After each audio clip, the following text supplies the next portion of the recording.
and will make sure that they do not compromise national security. 2016 has been quite the year for violation of human rights, especially in Africa. This is in addition to the fact that hundreds of thousands of people tried to flee the continent, escaping the violence and conflict. And there was a lot of conflict in Africa. Kenya, which has the largest refugee camp on the continent, has struggled with trying to help some of the refugees return to their home countries. The United Nations and Western states have warned against forcibly repatriating 350,000 or so Somalis who still live in the sprawling Dadaab camp in northeast Kenya, saying it would violate international obligations. In neighboring Ethiopia, hundreds of Eritreans took to the streets in June to protest against their government back home, which has been accused in the United Nations report of crimes against humanity. Now, that report accused the Eritrea's leaders of carrying out acts including torture, rape and murder over the past 25 years. A call for the case to be referred to the International Criminal Court. Back in Kenya, human rights violations also made headlines when hundreds of lawyers and activists marched through the capital, Nairobi, to protest what they said was the extrajudicial killing of human rights lawyer Willie Kimani, his clients Josephat Mwenda and the driver Joseph Muriri. Well, since we're talking rights, an estimated 244 million people currently live outside of their country of origin. Many have moved for a variety of reasons in which the search for protection and the search for opportunity are inextricably entwined. While for some migration is a positive and empowering experience, it is increasingly clear that a lack of human rights-based systems of migration governance at the global, regional and national level is creating a human rights crisis for migrants at borders and in the territory of countries of transit and destination. Migrants, notably those in irregular situations, tend to live and work in the shadows, afraid to complain, denied their rights and freedoms, and disproportionately are vulnerable to discrimination, exploitation and marginalization. So human rights violations against migrants, including denial of access to fundamental rights such as the right to education or the right to health, are often closely linked to discriminatory laws and practice and to deep-seated attitudes of prejudice and xenophobia against migrants. Professor of Jurisprudence and International Law at the University of Ilorin, Professor Wahab Egbewale, joins me now from Ilorin, where he's based. Professor, I'm glad you could join us on Network Africa. Thank you so much, Amarati. Well, good evening. Oh, good evening, and compliments of the season to you too. I wish you the same. When we're reading up about rights of migrants, you would think that migrants are not entitled to a lot of things, but do they have rights, Professor? Yes, of course, Amarachi.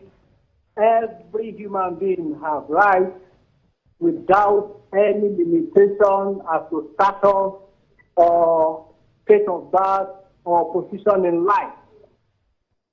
And to that extent, the Universal Declaration of Human Rights emphasized in Article 2 that everyone is entitled to all rights available to human beings, irrespective of social origin, property, birth, or other status. Therefore, whether you are an immigrant, legally or irregularly, you are entitled to basic rights that are available to all human beings. Professor, if you're entitled to basic rights that are available to all human rights, what do you say about migrants who are expecting to be treated probably equally as the countries that they're migrating to? Yes, of course. Because as at 1985, the United Nations passed a declaration on human rights of individuals who are not national of the country in which they live. That was December 1985, when the United Nations as a whole body, without exception, recognized that all rights that are available to all citizens of or nationals of a particular country are also available to those that are not national. Of course, we all recognize the fact that there are criminals and criminality, which are limiting factors to the enjoyment of rights, whether as nationals or as foreigners. And therefore, even if you are not a national of a particular country, these rights are still available to you. And don't forget, you have two broad perspectives or spectrums of rights: the civil and political rights, as well as socio-economic rights. Even as Nigerians, as we speak, the social and economic rights are not generally available to us because it is believed that these rights are subject to availability of resources. Professor, very quickly, Professor Gbewole, I want to sneak this in. What can migrants do if these rights are being trampled on, the basic human rights that you're talking about? Thank you. I also recall that in 2014, the United Nations, in recognition of these challenges, also came up with what they call principles and guidelines on human rights at international borders. And one of the guidelines and principles is access to court.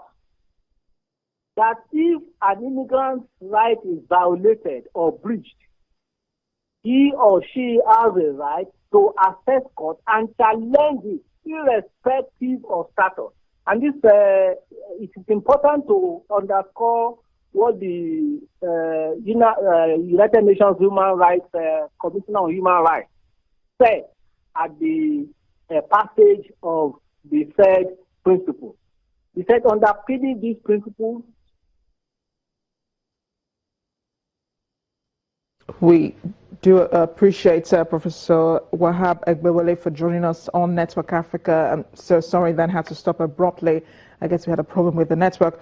But still ahead on Network Africa, as you celebrate in this Yuletide season, do remember to put something aside. That's what our expert says. We'll have some financial advice for the Yuletide when we return. Please join us again.